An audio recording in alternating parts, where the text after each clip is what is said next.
नमस्कार। मैं कमलेश कबीर आपका एक बार फिर स्वागत करता हूं इस नए एपिसोड में।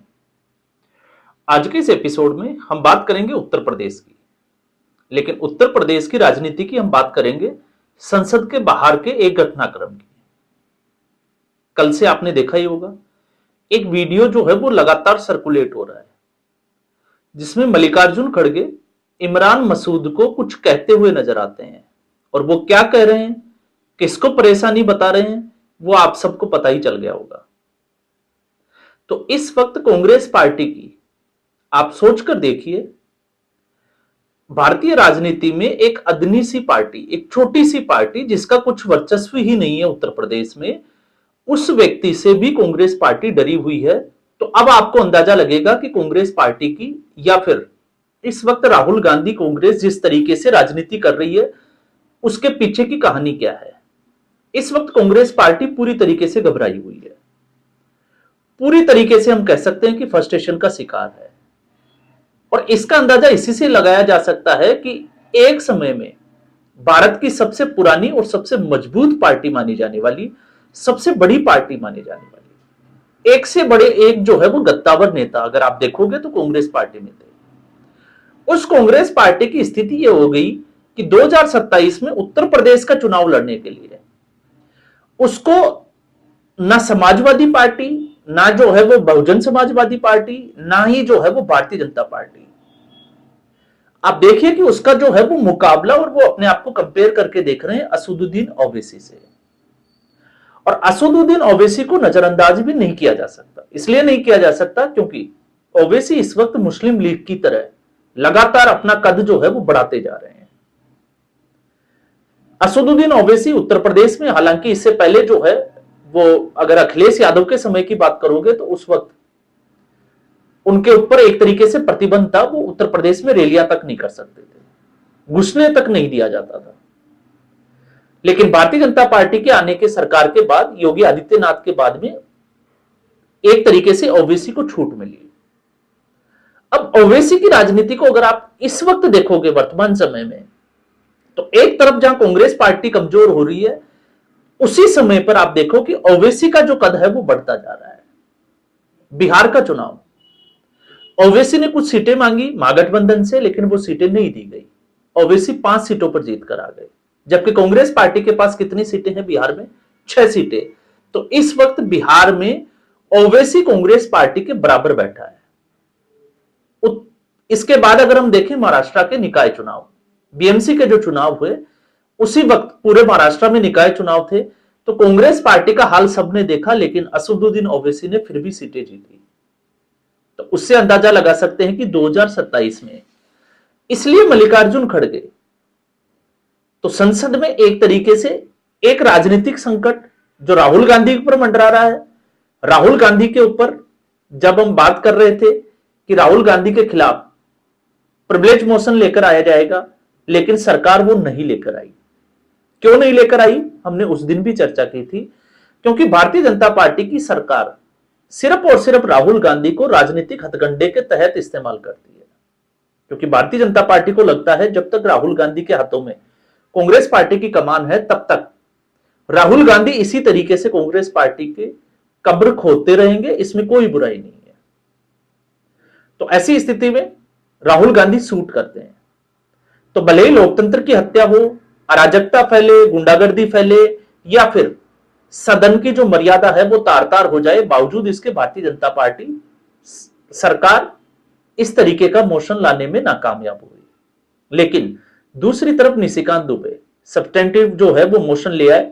अब इसमें फर्क क्या है, अगर आप प्रिविलेज मोशन की बात करते हो तो उसमें प्रिविलेज कमेटी के पास उसकी जांच होती है, और फिर उसके बाद उसने तय करना है कि फटकार लगानी है या क्या करना है। जबकि जब हम सब्सटेंटिव मोशन की बात करते हैं तो इसमें निशिकांत दुबे ने तय करना है कि वो चाहते क्या है, और उसके बाद में उसका जवाब भी निशिकांत दुबे ने ही देना है। मतलब कह सकते हैं कि राहुल गांधी की कमजोरियां, उनकी कारगुजारी जो असंसदीय है, उसके सारे जो है वो एक तरीके से हम कहें कि पन्ने जो है वो निशिकांत दुबे के हाथ में होंगे। और फिर उसके बाद में तय होना है कि आगे की राजनीतिक जो लड़ाई है राहुल गांधी की, वो किस दिशा में जाएगी।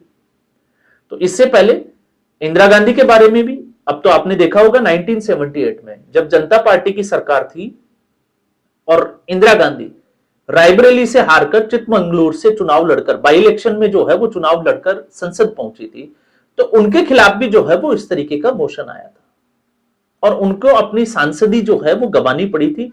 हालांकि इसके मामला जो है वो इतना गंभीर नहीं हुआ कि उनको आगे इलेक्शन नहीं लड़ने दिया गया, लेकिन निशिकांत दुबे तो ये कह रहे हैं कि राहुल गांधी को अब चुनाव नहीं लड़ने देना चाहिए। तो ये एक बड़ा संकट। दूसरा बड़ा संकट, जिस तरीके से पेंगुइन या हम कहें कि मुकुंद नरवणे की जो किताब थी उसको लेकर राहुल गांधी ने एक और मुसीबत, अब उस मुसीबत में जो है वो तीन चीजों की हम बात कर सकते हैं, तीन लोगों की बात कर सकते हैं जो इसमें गिरते हुए नजर आते हैं। राहुल गांधी खुद नरवणे जिनको अब जवाब देना पड़ेगा, और इसके अलावा पेंगुइन जो प्रकाशक है उसकी हम बात कर रहे हैं।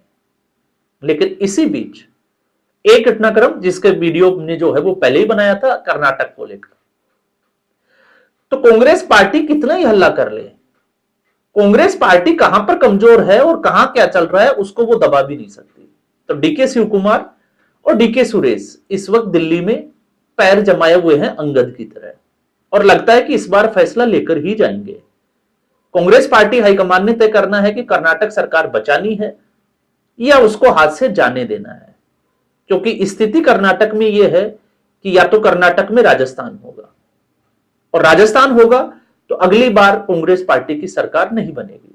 जब मैं ये कहता हूं कि राजस्थान होगा तो उसके पीछे यह है कि इस वक्त सचिन पायलट वाली भूमिका में है डीके शिव कुमार, और सिद्धारमैया की भूमिका में अशोक गहलोत का आप एग्जाम्पल ले सकते हैं। 2.5 साल का फॉर्मूला उसी तर्ज पर जो है वो तय हुआ, लेकिन हाईकमान उसको पूरा नहीं कर पाया, और पुत्र मोह के चलते अशोक गहलोत ने भी कुर्सी नहीं छोड़ी। नतीजा यह हुआ कि सचिन पायलट ने बगावत की, अपनी ही सरकार के खिलाफ एक मोर्चा खोला, और मानेसर कांड पूरे देश ने देखा। हसर क्या हुआ, कांग्रेस पार्टी को सत्ता से हाथ धोना पड़ा। तो अगर सिद्धारमैया कुर्सी नहीं छोड़ते हैं, जो कि लग रहा है कि वो नहीं छोड़ेंगे, तो ऐसी स्थिति में अगर डीके शिव कुमार इसी तरीके से रवैया रखते हैं जो रवैया उनका पिछले दिनों से देखने को मिला है, तो अगली बार कांग्रेस पार्टी की सरकार नहीं रहेगी, यह तय है। दूसरा, मध्य प्रदेश, तो राजस्थान के साथ में एक जिसको हम कहें कि सीमावर्ती राज्य मध्य प्रदेश, उसकी कहानी भी कुछ ऐसी ही थी। कमलनाथ मुख्यमंत्री थे और ज्योतिरादित्य सिंधिया एक तरीके से दूसरा फ्रंट खोले हुए थे कांग्रेस पार्टी में। हाईकमान उस सुलह को निपटाने में नाकामयाब हुआ और ज्योतिरादित्य सिंधिया 40 विधायकों के साथ पार्टी छोड़कर बीजेपी में आ गए। तो हुआ क्या, कमलनाथ को, और आप एक चीज देखिए कि शिवराज सिंह चौहान की एंटी इनकम्बेंसी के बावजूद, जब या हम कहें कि एंटी इनकम्बेंसी के साथ कांग्रेस पार्टी सत्ता में तो आई, लेकिन बहुत कम समय में बीजेपी को सरकार बनाने का वापस से मौका भी दे दिया। तो यहां पर अब सवाल यह उठता है कि क्या डीके शिव कुमार कांग्रेस पार्टी छोड़कर किसी दूसरी पार्टी में जाने की सोच सकते हैं? तो इसकी संभावनाएं कम है, क्योंकि अगर ऐसा करना होता तो अब तक वो कर चुके होते। और तीसरी जो संभावना जिसकी हम बात कर रहे हैं वो है, और उसकी उम्मीद जो है वो इसलिए ज्यादा है क्योंकि इस वक्त राष्ट्रीय राजनीति में अगर हम देखें तो कांग्रेस पार्टी के लिए डमी अध्यक्ष मिला हुआ है मल्लिकार्जुन खड़गे। तो पंजाब की जब हम बात करते हैं तो पंजाब में 2022 के विधानसभा चुनाव से पहले कैप्टन अमरिंदर सिंह को मुख्यमंत्री पद से हटाना या उनका इस्तीफा देना, तो झगड़ा किसका था? नवजोत सिंह सिद्धू और कैप्टन अमरिंदर सिंह के बीच, मुख्यमंत्री की कुर्सी को लेकर खींचतान। लेकिन उसका फायदा मिला चरणजीत सिंह चन्नी को, लेकिन हसर उसका भी यही हुआ कि कांग्रेस पार्टी टूट गई और सत्ता से बाहर हो गई। तो ऐसी स्थिति में मल्लिकार्जुन खड़गे का इसलिए हो जाता है क्योंकि प्रियंक खड़गे, तो मल्लिकार्जुन खड़गे की एक सपना देख रहे हैं कि 2 बिल्लियों के झगड़े में बंदर का फायदा कैसे हो, तो ये कर्नाटका में। और अब 2027 में एक बड़े राज्य में चुनाव, तो चुनाव से पहले इमरान मसूद को यह कहना कि वो एक बार आएगा और सब कुछ खत्म हो जाएगा, वो खुद तो खत्म हो ही जाएगा लेकिन हमें भी खत्म कर देगा। तो ये बात किसकी हो रही थी? असदुद्दीन ओवैसी की। और असदुद्दीन ओवैसी के साथ में उन्होंने नाम तो नहीं लिया, लेकिन एक बात और बोली कि हैदराबाद की शेरवानी, बिरयानी और एक परेशानी। तो असदुद्दीन ओवैसी कांग्रेस पार्टी के इतनी बड़ी परेशानी है, मैं तो कहूंगा कि नासूर बन चुके हैं कि अब कांग्रेस पार्टी को दिन में सपने आने लगे हैं। तो जब 1947 में देश आजाद हुआ उस वक्त भी इसी कांग्रेस पार्टी के पास, जब राहुल गांधी के नाना नेहरू के पास सरकार थी, सत्ता थी, उस वक्त भी हैदराबाद एक परेशानी थी जिसको सॉर्ट आउट किया था सरदार वल्लभ भाई पटेल ने। ये आपको जो है वो किताबों में रेफरेंसेस है और कई बार जो है वो हम जिक्र भी कर चुके हैं कि किस तरीके से हैदराबाद रियासत को भारत में मिलाया गया। तो अब असदुद्दीन ओवैसी उत्तर प्रदेश में पहले ही बोल चुके हैं कि वो उत्तर प्रदेश में चुनाव लड़ेंगे, और उत्तर प्रदेश में जब चुनाव लड़ेंगे तो इसका नुकसान सबसे ज्यादा किसको है, और इसका अगर हम आकलन करें तो सीधे से समझ में आता है, क्योंकि समाजवादी पार्टी 2024 के लोकसभा चुनाव से 7वें आसमान पर है, 37 सीटें जीतकर आई, जो एक तरीके से समाजवादी पार्टी के इतिहास में सबसे ज्यादा सीटें। इसके अलावा अखिलेश यादव के पास अगर कोई अचीवमेंट आप देखोगे राजनीतिक तौर पर तो वो नहीं है। लेकिन अब जब मुस्लिम मतदाता के हम वोटिंग पैटर्न को देखते हैं, उसको स्टडी करते हैं, तो लगता है कि समाजवादी पार्टी भारतीय जनता पार्टी के खिलाफ जो है वो मजबूत है। तो ऐसी स्थिति में मुस्लिम मतदाता जो समाजवादी पार्टी के साथ जुड़ा हुआ है वो उसका हाथ साथ नहीं छोड़ेगा। लेकिन एक तरीके से ओवैसी मजबूत हो रहा है, तो अगर उसके साथ कोई मुस्लिम वोटर जाता है, मान लो किसी सीट पर 2000 से 4000 वोटर भी जाता है, तो फिर वो कौन सी पार्टी का जाएगा? वो जाएगा कांग्रेस पार्टी का। तो इस वक्त मुस्लिम मतदाताओं को लेकर 3 पार्टियां, एक बहुजन समाजवादी पार्टी, तो बहुत कोशिश की गई लेकिन मायावती साफ तौर से इनकार कर दिया किसी भी गठबंधन से। और पिछले 10 सालों में अगर हम देखते हैं 2017 के बाद से, जब से बीजेपी सत्ता में आई है, तो पहली बार अब मायावती लग रही है कि वो वापस से सक्रिय राजनीति में भूमिका अदा कर रही है। तो इसका ओवरऑल अगर फैक्ट देखते हैं तो कांग्रेस पार्टी, जो कि उत्तर प्रदेश में है ही नहीं, हम ये कह सकते हैं इस वक्त 2 सीट लोकसभा की है, एक रायबरेली और एक अमेठी, और 2 ही कांग्रेस पार्टी के पास विधायक है। जबकि राहुल गांधी से लेकर प्रियंका वाड्रा, राहुल गांधी आपने देखा होगा अखिलेश यादव के साथ जोड़ी बनाई, लेकिन वो जोड़ी सुपर फ्लॉप रही। उसके बाद में प्रियंका वाड्रा को कमान दी गई प्रशांत किशोर के साथ, लेकिन लड़की हूं, लड़ सकती हूं, लेकिन जब धरातल पर लड़ नहीं पाई। तो कांग्रेस पार्टी अपने वजूद की लड़ाई लड़ने के लिए ओवैसी के साथ अपने आप को मुसीबत में खड़ा देखती है, तो आप समझ सकते हैं कि उस पार्टी की उस प्रदेश में हालत क्या है। और संगठन स्तर पर अगर हम देखते हैं तो कांग्रेस पार्टी इतनी कमजोर हो चुकी है, इतनी जर्जर हो चुकी है कि उत्तर प्रदेश में उसके पास हासिल करने के लिए कुछ नहीं है। और अखिलेश यादव इस बार जो है वो पूरा मन बना चुके हैं, क्योंकि अखिलेश यादव, अरविंद केजरीवाल और ममता बनर्जी, ये एक ऐसी तिकड़ी है जो कांग्रेस पार्टी को, या हम कहें कि इस मुसीबत से पल्ला झाड़ने के लिए लगी हुई है।